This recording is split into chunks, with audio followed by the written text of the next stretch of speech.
Let's get into it.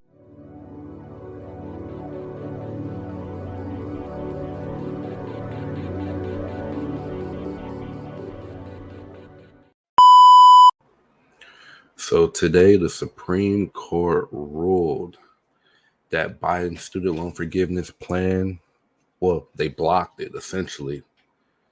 Essentially, he never had the power to do that anyway. But I'm a little bit torn because it's like, on one hand, I'm like, man, this is going to affect a lot of people, and people already hurting in an economy where we're already dealing with inflated prices right now. We're already dealing with, just stuff costing too much for the average consumer to really be able to really pay for it.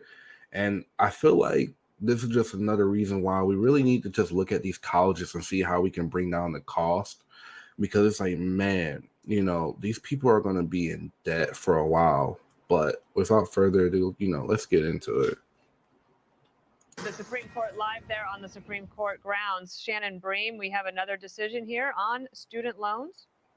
Okay, we actually have two, so we're trying to parse through this. The first case dealt with the individual borrowers, and what the court decided unanimously, Justice Alito wrote this, is that they don't have standing. So the case with the individual borrowers, they don't have standing, meaning they don't go anywhere on the merits of the case. But we're now getting in the second case. This was written, I believe, by the Chief Justice John Roberts, saying that the group of states who sued, it appears that they do have standing. So with that in mind, we now need to get to the guts of the case. It's 6-3. We know the Chief is writing for the majority, and Justice Kagan is dissenting along with Justice Sotomayor and Jackson, which gives us a hint which way we think the case is going to go. But it looks like at least one of these cases says that there is standing for the states. Now, what they decide on the merits, we are still reading, and the hard copies are coming my way. But again, one of the cases tossed as we thought on standing. The other one does get to the merits by the dissent. And that's a trick I learned long ago, is that you look at this. Here we go. It says the court agrees with the states, this group of states. Here's Jack. Thank you, Jack. Okay. That the HEROES Act, that's what the Biden administration had used to justify forgiving part of the student loans. It doesn't authorize the debt forgiveness plan. So let me get here and make sure that I've got the right one. That one does not count. And then I have a question too. At the same time, like, even if we forgive the debt, in some way, shape, or form, we're still going to end up paying for it. I don't think a lot of people think about that. Like, yeah, okay, we forgive part of your student debt. All right.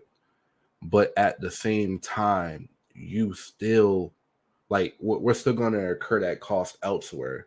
Is that in the case of like elevated prices, even more when we go grocery shopping, elevated services in the form of higher electrical bills, like little knickknacks, stuff we like to get for each other. So I'm curious, like, even if we forgave that, where would we end up paying for it? You know what I'm trying to say? Yeah. So again, it looks like this is written by the Chief Justice, and it looks like another 6-3. Yes, Chief Justice Roberts, Thomas Alito, Gorsuch, Kavanaugh, and Barrett join him. Justice Barrett files a concurring opinion.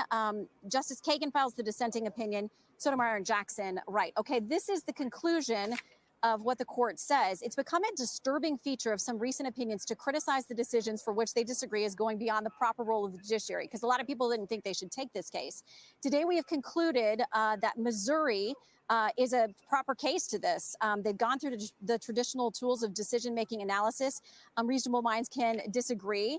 And they say it's important that the public not be misled by some of what they're hearing about the court, which is interesting because there's been so much said about the court. It says the HEROES Act provides no authorization for the secretary. Remember, this is Secretary of Education's plan, even when examined using the ordinary tools of statutory interpretation, let alone clear congressional authority for such a program.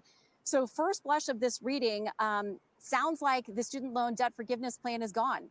It is not going to move forward in a 6-3 ruling. So the Supreme Court has struck down President Biden's student loan forgiveness program, on which he tried to use the HEROES Act.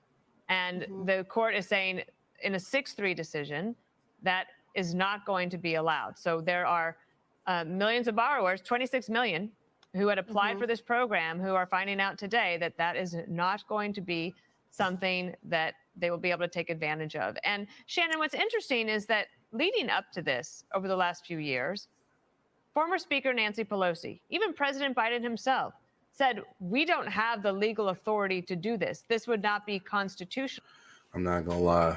I'm highly conflicted right now.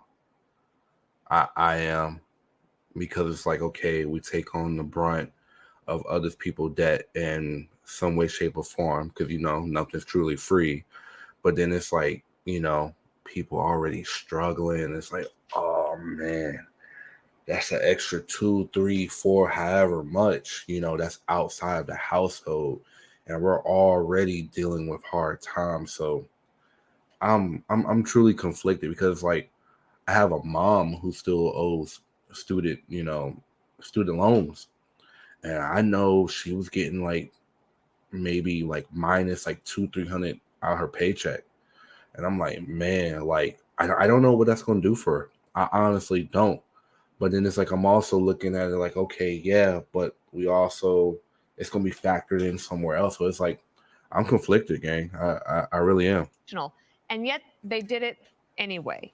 Was this the way for them to get to a decision so that they can say to the people agitating from their left that this is not constitutional, so therefore we can't do it? Let's find another way, perhaps economic growth, maybe tax cuts or something, to help people who are having a hard time paying their loans.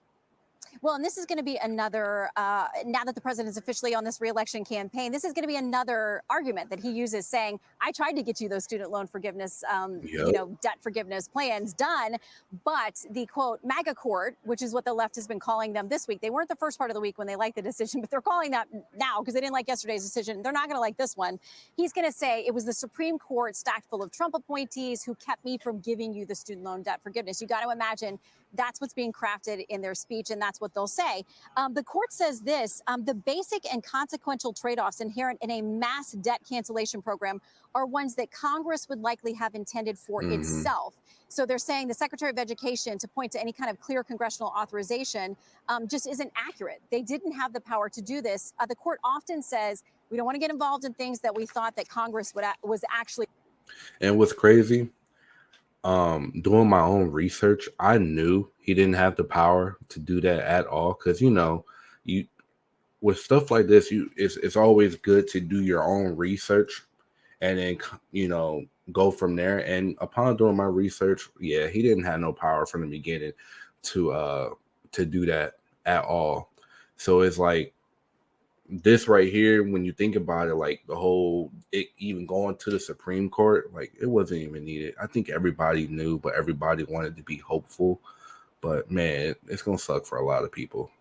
The ones to do, including billions of dollars of student loan debt cancellation.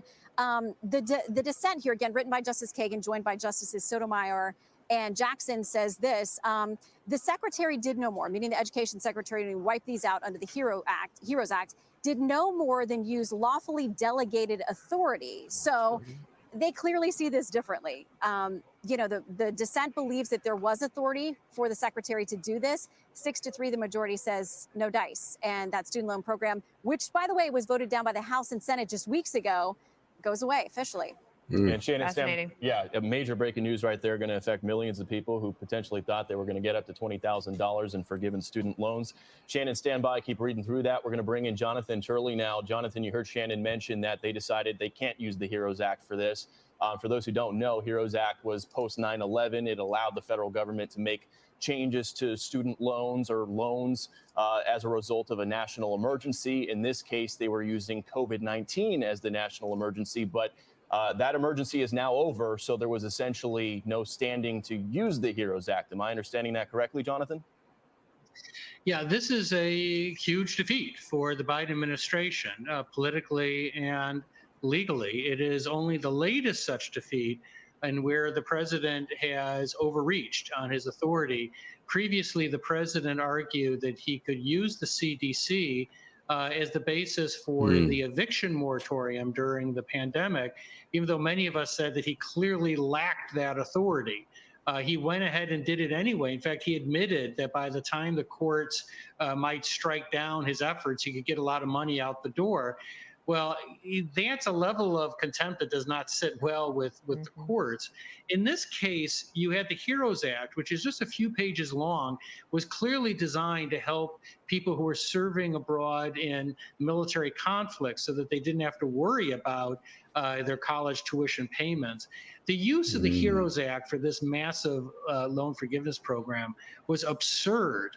It bordered on the obscene. I mean, it was clear that they could not get this through Congress, and that they decided to come up with this novel theory to circumvent Congress. What was really unbelievable to watch is that the Democrats applauded him for that. He essentially made Congress a functional non-entity, and half of Congress gave him a standing ovation. Yep, Jonathan, indeed. I'm Steve Doocy. I'm Brian Kilmeade. And that's the end. But theory. So would it have been different if maybe they pushed for this as hard as they did during the height of COVID? Like that's my question. Like, would it have been different if, like, you know, we were still talking about the number of deaths of, you know, what variant is being spread today, or, you know, what's coming out in the world? Like, would that have made a difference? I mean, you guys tell me, but yeah, it's truly sad. Like I said, I'm conflicted because on one hand, I'm like, man, like this is gonna suck for a lot of people. But then on the second hand, I'm like, the argument could be made, yeah, but these people chose to go to college, and now we're faced with having to pay off their debt and stuff like that. So it's like I'm conflicted because I don't really know how to feel about it. But you guys like, comment, and subscribe, and honestly, you know, tell me, what do you guys think in the comments? Because I mean, I see both point of views, you know, I really do. But you guys have a good one. All right.